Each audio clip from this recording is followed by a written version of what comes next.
Going on in the markets today, of course, we've got Brexit uncertainty with this parliamentary vote being delayed.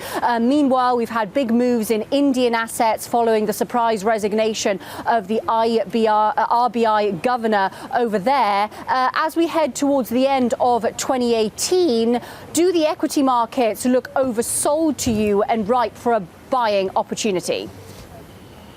Yes, we have seen significant volatility, not only over the last few days, but certainly over the last couple of months. It has been coming off from an excessively low level of volatility. So we are just normalizing.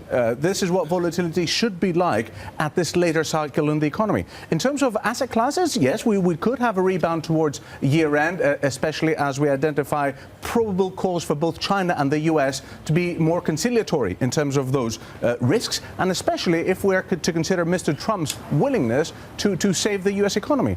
So I would expect a marginal rebound, but volatility to remain very much at the end of this year, but also in 2019. Now, you say save the U.S. economy, but he's also got to defend, to some extent, the U.S. against, for example, IP theft. I mean, China is playing by a different rule book or not following the rules at all when you look at international trade. Doesn't someone have to stand up to them?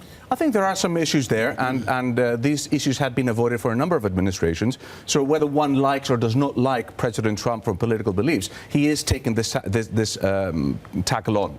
However, there are ways to deal with that. One way is to go down aggressive like a sledgehammer, which would adversely impact both economies, global economies, and particularly the US, or take it in a more diplomatic way. And I believe that Mr. Trump, or President Trump, is looking to alleviate the pressure if it's likely to have a significant impact on the S&P and the US economy, especially as we're heading into 2020 elections. Thanos, you say that you expect elevated volatility through 2019. This gives rise to some tactical opportunities. Let's talk about the prospect for Fed hikes in 2019.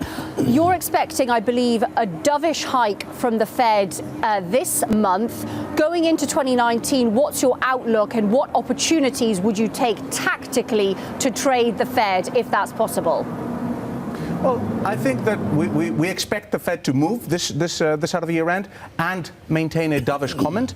We also expect further couple of rate hikes into 2019. My concerns are on the inflationary side, driven by further fiscal stimulus. And that is not only a concern I have for the US, but also for Europe. We've seen the latest developments overnight in terms of President Macron. We're expecting further fiscal stimulus from Italy. So I think that inflation will be a concern in 2019. And the way to sort of look at the US will be to try and provide a more tactical asset allocation strategy rather than strategic asset allocation strategy. So it's more like alpha rather than beta strategies. Although, I mean, a concern for some, welcome for others. I think about Mario Draghi. I'm headed to Frankfurt on Thursday for the meeting. They would love a reason to be able to continue their path to normalization and even raise rates in 2019. The market doesn't expect that.